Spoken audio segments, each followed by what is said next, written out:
I mean, it's not all the masses, it's just not like that. It's not for everybody. No. Well, they can't handle it. For one, it's too much truth serum, you know what I mean? It's like, oh, God, I thought I hid that somewhere. Yeah. They don't want to hear it. Yeah, I think it's torturous. To me, it's freeing me. To me, it's medicine. And to them, it's pain, a lot of people, Oh, yeah.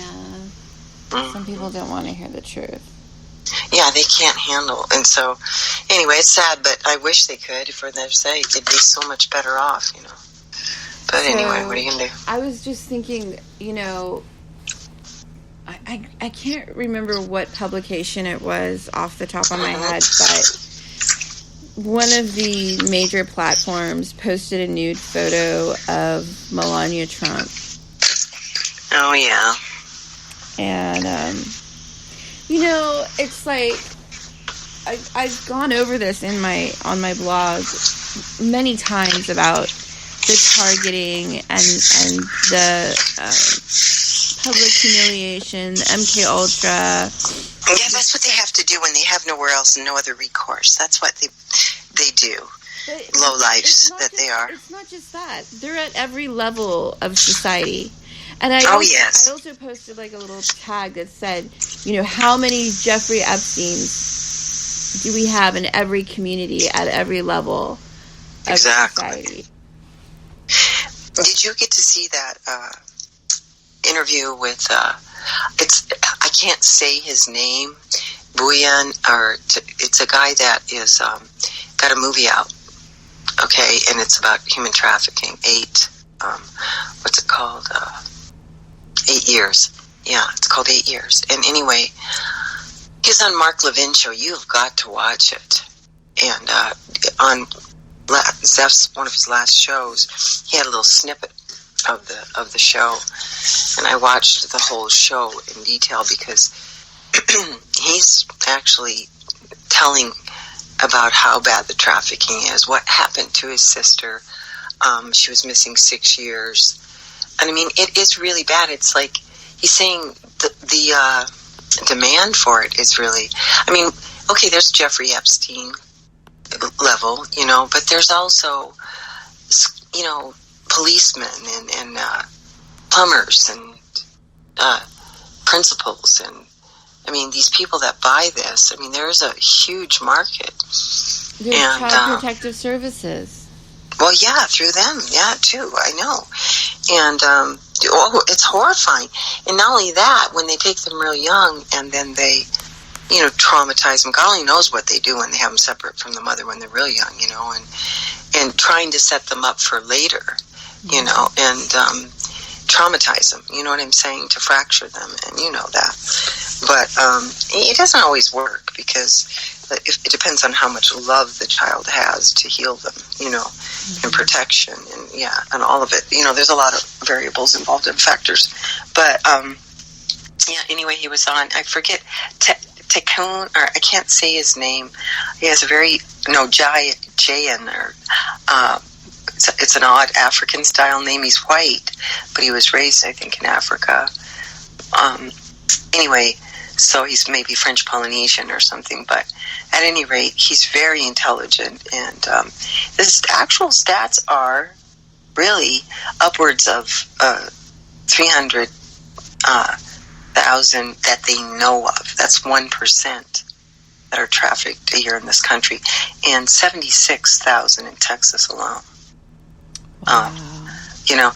And so I forget if that's even, there's a huge, that might even be daily. I don't know. It's just insane. We're actually number one. We're number one. United States is number one for human trafficking. Yes, absolutely. And that is the most frightening thing. He said, we have lost our way so horribly, and the demand is so bad. And I told you, Amelia, it was like somebody was trying to target me a few weeks back.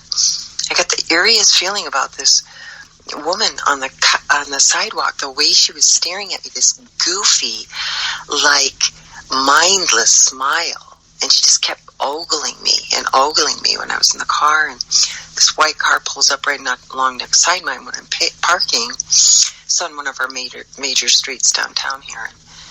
And so I got out. She just sat there ogling me and kind of trying to get to talk to me.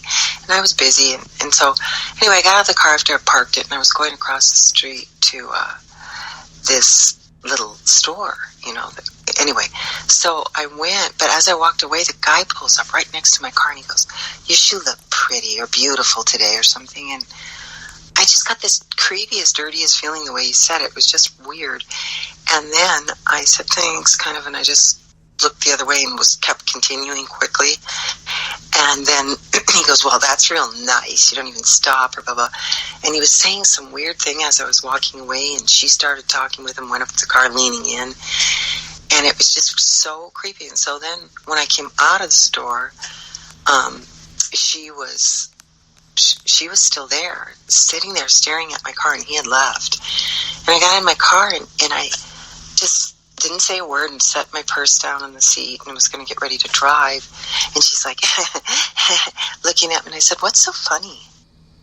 That's all I said. And she was out on the sidewalk, closed my door and got out of there. But I got this eeriest feeling they were working, like a tag team. It was just creepy. Like, had I befriended her or, talked to her or sat there and talked to both of them or walked over there and talked to her by the car, who knows what they would have done, It was just creepy.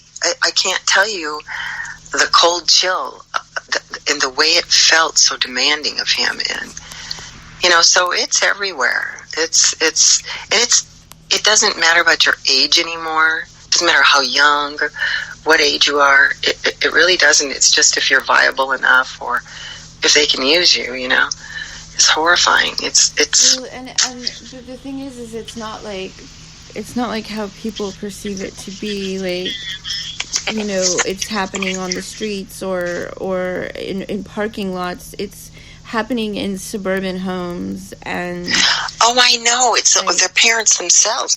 No, it's happening in many ways. It happens out there too, but they'll follow. They have little girls go into the Targets and play with the other girl to try to distract her. It's like, you and I both know. I mean, I grew up in Hollywood. You lived in Hollywood. Mm-hmm.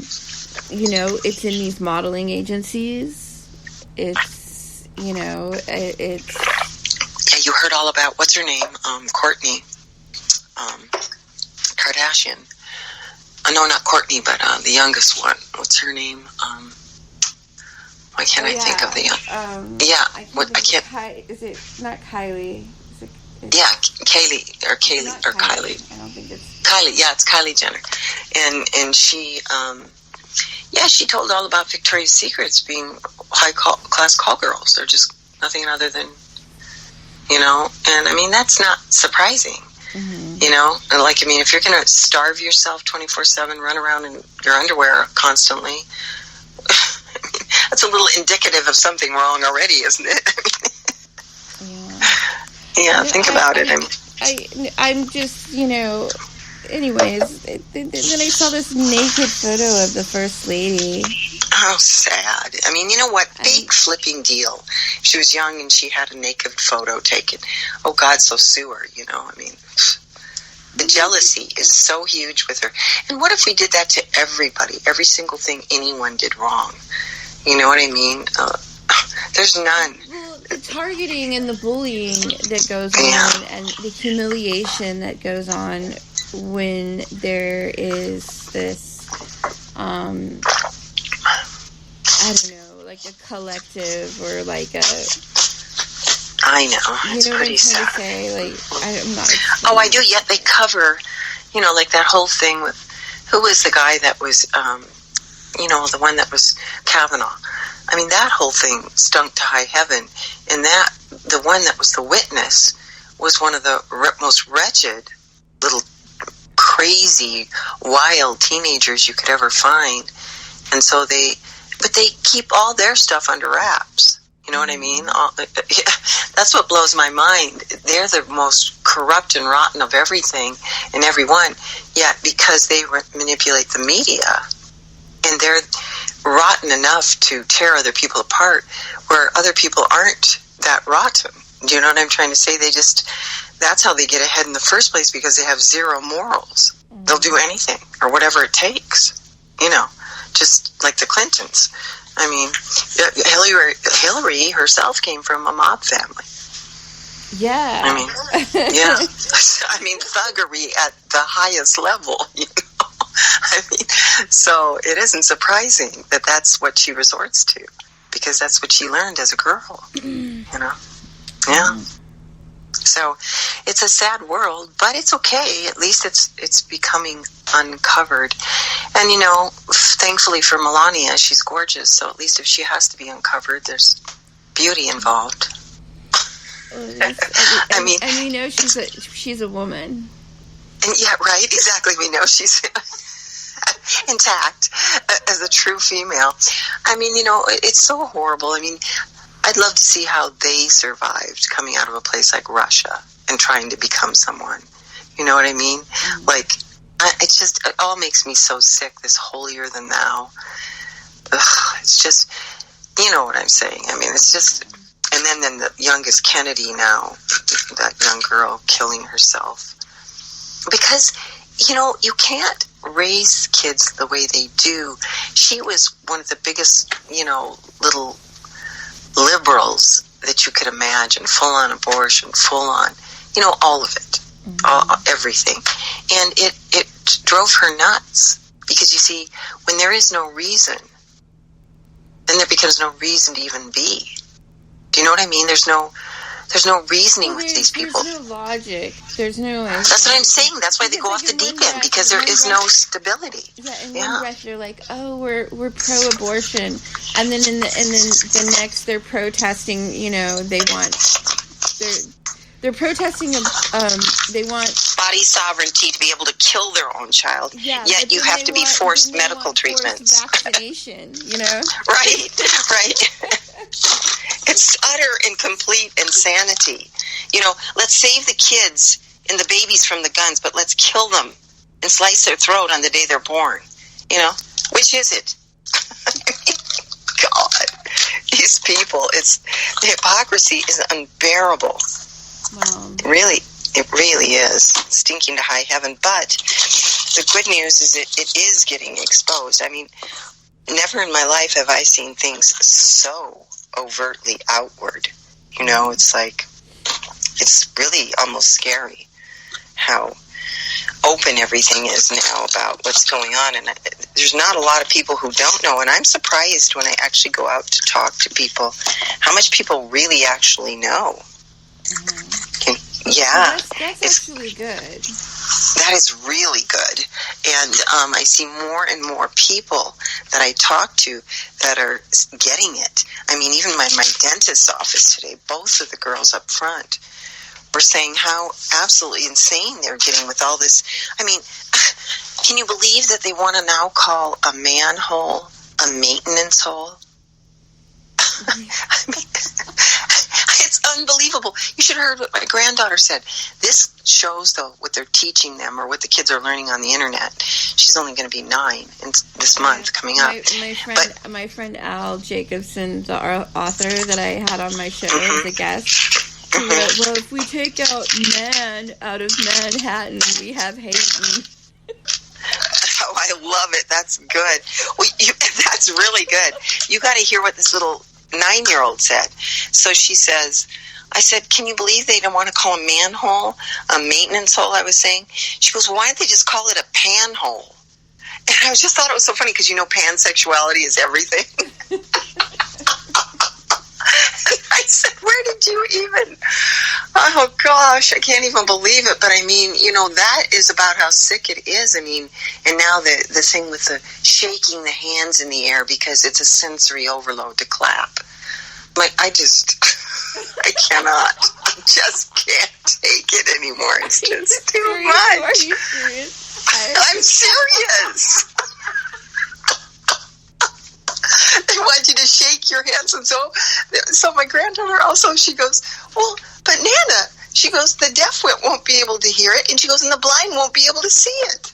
She said, clapping, at least the blind people can hear it, I said, I know. I said, but you'd have to be as smart as someone your age. If they're just, God, it's just too